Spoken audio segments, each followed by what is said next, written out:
Everyone, welcome to my channel one step to success. तो friends, आप सभी कैसे हैं? आई होप आप सब अच्छे होंगे, स्वस्थ होकर डेली यहाँ पर प्रैक्टिस कर रहे होंगे। सो फ्रेंड, जैसा कि आप सभी जानते हैं कि हम यहाँ पे आपकी बिहार शिक्षक भर्ती बीपीएससी की प्रिपरेशन स्टार्ट कर चुके हैं। तो अगर आप भी बिहार के गवर्नमेंट जॉब पाना चाहते हैं, तो इसकी तैयारी करना चाहते हैं, तो जुड़ सकते हैं हमारे साथ। और हम यहाँ पे आपके अलग अलग सब्जेक्ट्स पर आपकी प्रिपरेशन करा रहे हैं। अभी तक हमने आपको जनरल हिंदी, आपका जनरल पेपर और आपका आप देख सकते हैं यहाँ पे अलग अलग सब्जेक्ट्स हम प्रैक्टिस करा रहे हैं। ठीक है, तो आप जुड़ जाइए हमारे साथ, प्रैक्टिस कीजिए आप भी। और जो हमारा सब्जेक्ट है वो आज का आप देख सकते हैं बिहार हिस्ट्री का हमारा सब्जेक्ट है। ठीक है, चलो स्टार्ट करते हैं आज का आपका सेशन। बिहार हिस्ट्री के कुछ क्वेश्चन हैं यहाँ पे जो एग्जाम में आए हुए हैं और आने की संभावना है। ठीक है, तो पहला क्वेश्चन देखिए क्या है। यहाँ पे इंग्लिश और हिंदी दोनों में दिया हुआ है फ्रेंड्स। आपको बस आप जिस भी मीडियम से बिलोंग करते हो, हिंदी और इंग्लिश आप दोनों में देख सकते हैं। और देखिए चलो स्टार्ट करते हैं। पहला क्वेश्चन क्या है। वह प्रथा जिसके तहत खिकान स्वयं भूमि का मालिक होता है। ठीक है, और खर कार को भू राजस्व के भुगतान के लिए जिम्मेदार माना जाता है। तो ऑप्शन है जमीन ठौरी प्रथा, रैयतवाड़ी प्रथा, महलवाड़ी प्रथा, ठंग खाला प्रणाली। ये उपयुक्त में से कोई नहीं, या उपयुक्त में से एक से अधिक। चलिए आंसर कीजिए। क्वेश्चन नंबर फर्स्ट, और बहुत ही अच्छा क्वेश्चन है। देखिए इसका आंसर क्या हो जाएगा, आप लोग आंसर कीजिए। तो देखिए इसका आंसर क्या होगा, ऑप्शन बी हो जाएगा। ठीक है, ये जो है हमारे रैयतवाड़ी प्रथा के अंतर्गत आता है। Option B is correct. चलिए अगला क्वेश्चन देखते हैं क्या है। देखिए आपका क्वेश्चन नंबर 2 देखिए, इंग्लिश हिंदी दोनों में दिया हुआ है। सो पढ़ते हैं। निम्नलिखित में से कौन भूमि रिकॉर्ड अधिकारी है। तो भूमि रिकॉर्ड अधिकारी कौन है बताना है आपको। ऑप्शन है यहाँ पे पटवारी, लंबर ठौर, जमीन ठौर या जैल ठौर। तो इंग्लिश में भी दिया हुआ है पटवारी, लंबरदार, जमींदार या zaildar. Who amongst the following is a land record officer. तो यहाँ पे लैंड रिकॉर्ड ऑफिसर कौन है आपको बताना है। देखिए इसका आंसर क्या हो जाएगा, ऑप्शन ए। ठीक है, पटवारी हो जाएगा। ऑप्शन ए इज करेक्ट, इसका आप नोट कर लीजिएगा। अच्छा क्वेश्चन है। ठीक है, देखिए अगला क्वेश्चन क्या है हमारा। इंग्लिश में देख लीजिए पहले। Who was the president of the Indian National Congress at the time of partition of India. Option है जेबी कृपलानी, बी जवाहरलाल नेहरू, मौलाना अबुल कलाम आज़ाद, सी राजा गोपालाचारी, या नन ऑफ द अबो, या more than one of the अबो। ये था आपका इंग्लिश में। अब हम हिंदी में भी देखते हैं इसका क्या दिया हुआ है। देखिए भारत के विभाजन के समय भारतीय राष्ट्रीय कांग्रेस का अध्यक्ष कौन था। सो ऑप्शन है जेबी कृपलानी, जवाहरलाल नेहरू, मौलाना अबुल कलाम आज़ाद, जो सी राजगोपालाचारी। इनमें से कोई नहीं, या उपयुक्त में से अधिक। देखिए इसका आंसर क्या हो जाएगा। अच्छा क्वेश्चन है, आप नोट डाउन कर लीजिएगा फ्रेंड्स, और क्लास को सब्सक्राइब बिल्कुल कर लीजिएगा। ठीक है, अगर आप डेली क्लास करना चाहते हैं तो। देखिए यहाँ पे इसका राइट आंसर हो जाएगा आपका ऑप्शन ए। ठीक है, जे बी कृपलानी हो जाएगा। चलिए अगला क्वेश्चन नंबर देखिए। यहाँ पे क्वेश्चन नंबर हमारा 4 है। The Sarabandi campaign of 1922 was lead by. ठीक है, ये साराबंदी आंदोलन 1922 में हुआ था। उसके नेतृत्व किसने उसका नेतृत्व किया था, किसने उसे लीड किया था। ठीक है, सो ऑप्शन है यहाँ पे चित्तरंजन दास, सरदार वल्लभ भाई पटेल, राजेंद्र प्रसाद, या लाला लाजपत राय, या नन ऑफ द अबो, या more than one of the अबो। देखिए आंसर कीजिए। हिंदी इंग्लिश दोनों में आपको दिख रहा होगा आंसर। बहुत ही अच्छे क्वेश्चन से आप देख रहे हैं, इंपॉर्टेंट है, इसको नोट डाउन करना मत भूलिएगा। फ्रेंड्स जितना हो सके क्लास का आप शेयर कीजिए। ठीक है, जो भी आपके फ्रेंड्स फैमिली हैं यहाँ पे, अगर आप वो भी तैयारी कर रहे होंगे बीपीएससी की, और हम बीपीएससी के जो हिस्ट्री के क्वेश्चंस आते हैं एग्जाम में वो हम आपको सॉल्व करा रहे हैं, आप देख सकते हैं। देखिए इसका आंसर क्या हो जाएगा आपका, ऑप्शन बी हो जाएगा। ठीक है, सरदार वल्लभ भाई पटेल हो जाएगा। ठीक है, option B is correct, note down कर लीजिएगा। चलिए अगला क्वेश्चन की तरफ बढ़ते हैं। क्वेश्चन नंबर 5 देखते हैं यहाँ पे क्या है। देखिए In 1930, from where Mahatma Gandhi started the civil disobedience movement.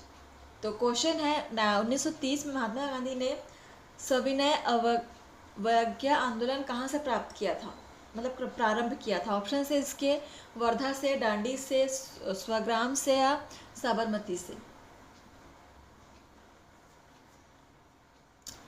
Gandhi ji ने 1930 में सिविल डिसओबीडियंस मूवमेंट कहाँ से स्टार्ट किया था।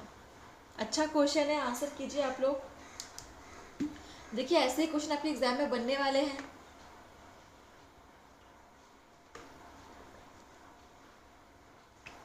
नोट डाउन करते चलिए आप लोग, अपना नोट्स बनाते चलिए, ठीक है। देखिए इसका आंसर क्या हो जाएगा, ऑप्शन बी हो जाएगा, डांडी से स्टार्ट किया था, ठीक है। ऑप्शन बी इज करेक्ट, इसको नोट डाउन कर लीजिएगा। चलिए अगला क्वेश्चन देखिए क्या है। क्वेश्चन नंबर 6 है हमारा, the viceroy who followed aggressive policy towards Afghanistan was. तो अफगानिस्तान के प्रति आक्रामक नीति किस वायसराय ने अपनाई थी। यहाँ पे पूछ रहा है आपसे कि अफगानिस्तान के प्रति जो आक्रामक नीति है या अग्रेसिव पॉलिसी है वो कौन से वायसराय ने अपनाई थी। ऑप्शन है लॉर्ड मायो, लॉर्ड लिटन, लॉर्ड डफरिन या लॉर्ड कैनिंग। चलिए आंसर कीजिए, या फिर नन ऑफ द अबो या more than one of the अबो। देखिए इंपॉर्टेंट है ये भी क्वेश्चन, आप नोट डाउन कर लीजिएगा। कौन से वायसराय थे जिन्होंने अफगानिस्तान के प्रति आक्रामक पॉलिसी, आक्रामक नीति अपनाई थी।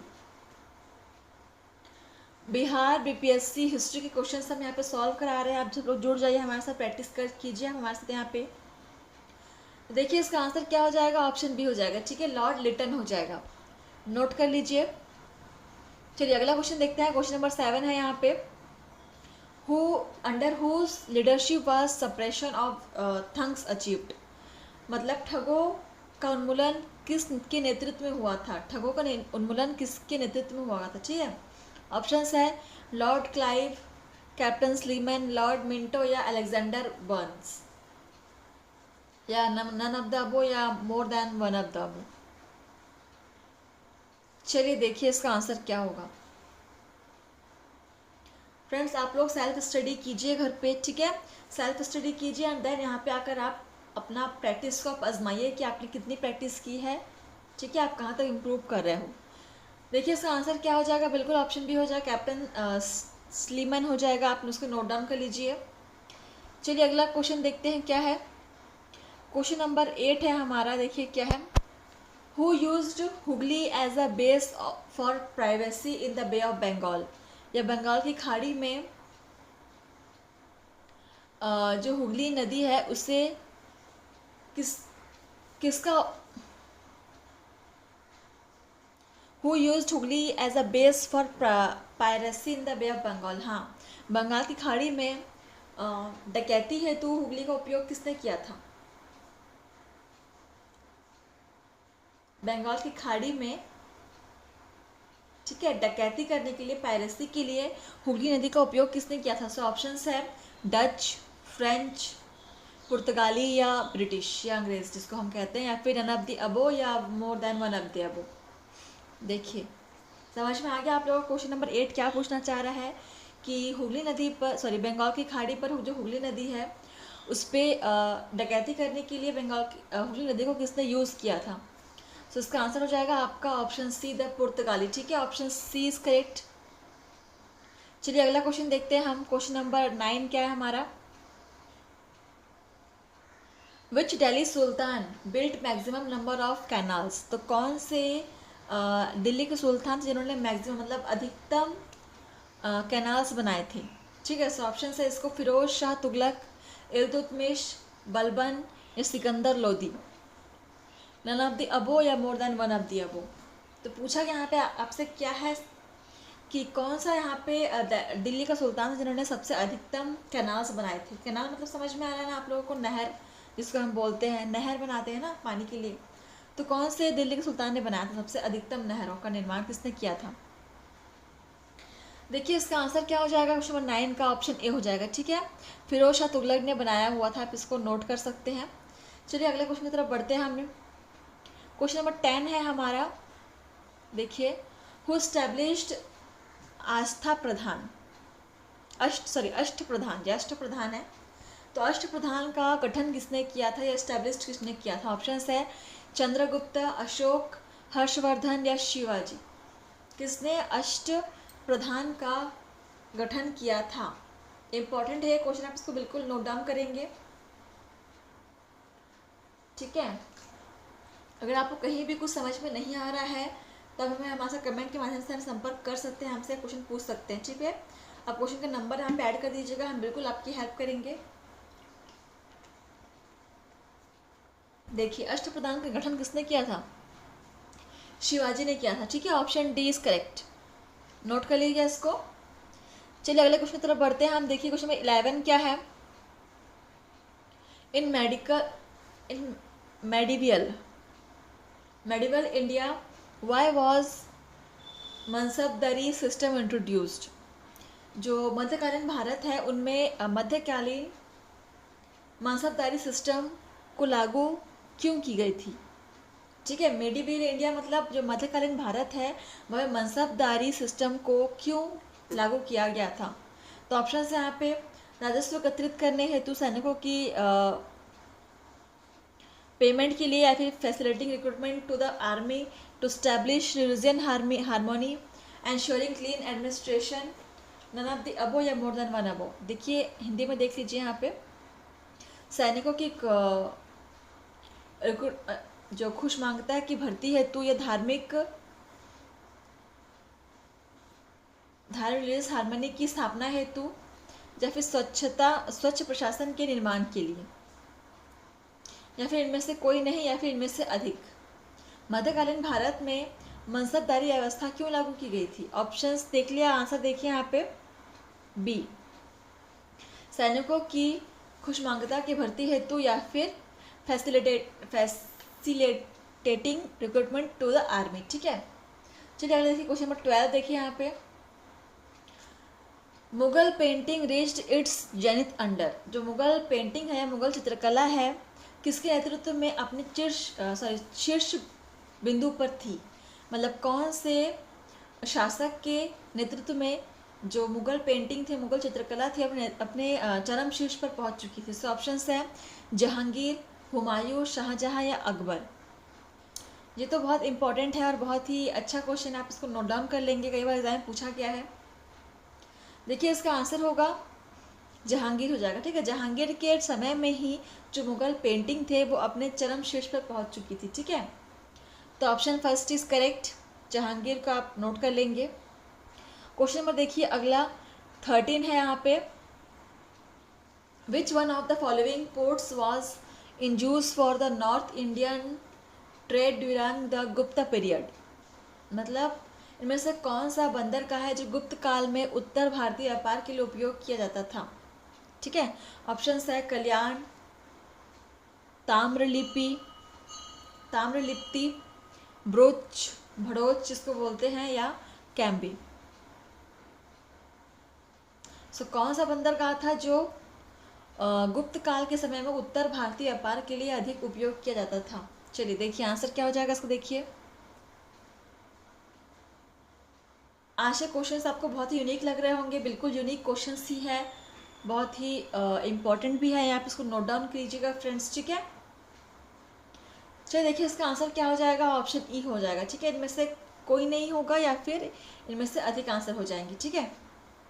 तो देखिए अगला क्वेश्चन हमारा क्या है, which one of the following scripts of ancient India was written from right to left? तो इनमें से कौन सी प्राचीन भारत की लिपि है जो दाहिने से बाई ओर लिखी जाती थी? दाहिने से बाई आप समझ रहे हैं ना क्या बोल रहा है, मतलब वो राइट साइड से लेफ्ट की तरफ वो लिखा गया है, जबकि हम लोग हमेशा लेफ्ट टू राइट यूज़ करते हैं ना लिखने के लिए, बस यहाँ पे वो राइट से लेफ्ट मतलब उल्टा लिखा गया ऐसा बोल रहा है। सो कौन सी वो लिपि थी भारत की? ऑप्शन है ब्राह्मी, शाठा, खरोष्ठी, या अगला क्या है आपका नंदनागिरी। चलिए, या फिर इनमें से कोई नहीं है, इनमें से एक में से अधिक। चलिए आंसर कीजिए, कौन सी लिपि थी भारत की जो राइट से लेफ्ट की ओर लिखी गई थी या दाहिने से बाई की ओर लिखी गई थी? इसको आप नोट कर लीजिएगा। तो इसका आंसर हो जाएगा ऑप्शन सी, ठीक है, खरोष्टी हो जाएगा। चलिए अगला क्वेश्चन देखिए क्या है।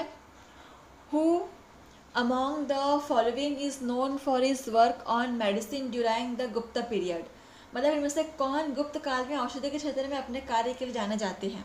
ऑप्शन है सुश्रुत, शौमिला, शूद्रक या शौनक। तो इन चारों में से कौन है, या चारों ही हैं जिन्होंने गुप्त काल में औषधि के क्षेत्र में अपने कार्य के लिए अधिक विख्यात थे या प्रख्यात थे, जाने जा रहे थे, ठीक है। इसको आप नोट कर लीजिएगा, इंपॉर्टेंट है। और फ्रेंड्स इसका आंसर हो जाएगा, देखिए यहाँ पे ऑप्शन ए हो जाएगा, ठीक है, सुश्रुत हो जाए, सुश्रुत के बारे में आप सभी ने सुना होगा। क्वेश्चन नंबर 16 देखिए यहाँ पे, the name by which Ashoka is generally referred to in his inscriptions is. तो अपने शिलालेखों में अशोक सामान्यतः किस नाम से जाना जाता है? तो शिलालेख, जो अशोक की जो शिलालेख है उसमें अशोक सामान्यतः किस नाम से जाने जाते हैं? ऑप्शन है यहाँ पे चक्रवर्ती या प्रियदर्शी या धर्मदेव या धर्मकीर्ति, या इनमें से कोई नहीं या इनमें से एक से अधिक। तो अशोक के शिलालेख में अशोक को हम जनरली किस नाम से जानते हैं? इसको भी आप नोट डाउन कर लीजिएगा, इंपॉर्टेंट है क्वेश्चन। देखिए इसका आंसर क्या हो जाएगा, ऑप्शन बी प्रियदर्शी हो जाएगा, ठीक है। चलिए option B is correct, Priyadarshi, note down कर लीजिएगा। क्वेश्चन नंबर देखिए हमारा 17 है, who was the founder of the India House in London? ठीक है, ऑप्शन है Shyamji Krishna Varma, Ras Behari Bose, Ramchandra, Taraknath Das, none of the above या one of the more than one of the above. क्या पूछा है यहाँ पे क्वेश्चन देखिए हिंदी में, लंदन में इंडिया हाउस के संस्थापक कौन थे? लंदन में इंडिया हाउस के संस्थापक कौन थे? ऑप्शन देखिए यहाँ पे, श्यामजी कृष्ण वर्मा, रास बिहारी बोस, रामचंद्र या तारकनाथ दास। अच्छा क्वेश्चन है। तो लंदन में इंडिया हाउस के संस्थापक कौन थे? देखिए आंसर श्यामजी कृष्ण वर्मा हो जाएंगे, ठीक है, ऑप्शन फर्स्ट इज करेक्ट। इसको आप नोट कर लीजिएगा, इंपॉर्टेंट है। चलिए आगे बढ़ते हैं, क्वेश्चन नंबर 18 देखिए, who was the first satyagrahi of the individual satyagraha movement? तो व्यक्तिगत सत्याग्रह आंदोलन की प्रथम सत्याग्रही कौन थे? ऑप्शन है सरोजिनी नायडू, सी राजा गोपालाचारी, विनोदा भावे, सुभाष चंद्र बोस, या इनमें से कोई नहीं है, उपयुक्त में से एक से अधिक। देखिए व्यक्तिगत सत्याग्रह आंदोलन में प्रथम सत्याग्रही कौन थे? चलिए आंसर क्वेश्चन नंबर 18 का आंसर कीजिए। फ्रेंड्स आप लोग क्लास के बाद मुझे कमेंट करके बताएंगे कि आपने कितने क्वेश्चन सॉल्व किए हैं, ठीक है, आपका कितना स्कोर बना हुआ है। और देखिए यहाँ पे आंसर क्या हो जाएगा इसका, जो प्रथम व्यक्तिगत आंदोलन के सत्याग्रही जो थे वो है हमारे विनोबा भावे, ठीक है, ऑप्शन सी इज करेक्ट। इसको भी आप नोट डाउन कर लेंगे, इंपॉर्टेंट है।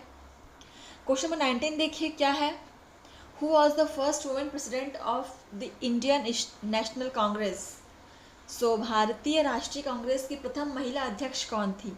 इसका आंसर सभी को पता होना चाहिए। ऑप्शन है कस्तूरबा गांधी, मिसेस एनी बसंत, सरोजनी नायडू, भक्ति लक्ष्मी देसाई, या इनमें से कोई नहीं या more than one of the अबो, उपयुक्त में से एक से अधिक। चलिए आंसर कीजिए, भारतीय राष्ट्रीय कांग्रेस की प्रथम महिला अध्यक्ष कौन थी? हिंदी में भी देख लीजिए। तो बहुत ही अच्छा क्वेश्चन है ये और बहुत ही इजी है, इसका आंसर सभी को पता होना चाहिए। देखिए आंसर क्या हो जाएगा इसका, श्रीमती एनी बेसेंट, ठीक है, ऑप्शन बी इज करेक्ट। इसको भी आप नोट डाउन कर लेंगे। चलिए अगला क्वेश्चन देखिए क्या है हमारा, Satyashodhak Samaj was founded by. Satyashodhak Samaj की स्थापना किसने की थी? ऑप्शन है Dayanand Saraswati, Jyotiba Phule, Gandhi ji, doctor Baba Saheb Ambedkar, none of the above या more than one of the above. Satyashodhak Samaj किसके द्वारा स्थापित किया गया था? क्वेश्चन नंबर 20, अच्छा क्वेश्चन है, देखिए इसका आंसर क्या होगा।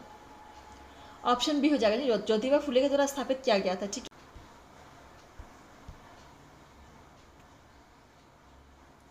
ये आज का आपका लास्ट क्वेश्चन था। ठीक है, ऑप्शन हमारा क्या हो, ज्योतिबा फुले राइट आंसर हो जाएगा, इसको आप नोट डाउन कर लेंगे। ठीक है, तो फ्रेंड्स आप लोग ऐसे ही बने रहिए, हमारे साथ डेली प्रैक्टिस करते रहिए। ठीक है, तो चलिए आपसे मिलते हैं नए सेशन में। आज के लिए बस इतना ही। तो धन्यवाद फ्रेंड्स, आप लोग पढ़ते रहिए, मेहनत करते रहिए और क्लास को लाइक शेयर कमेंट करना मत भूलिएगा। धन्यवाद।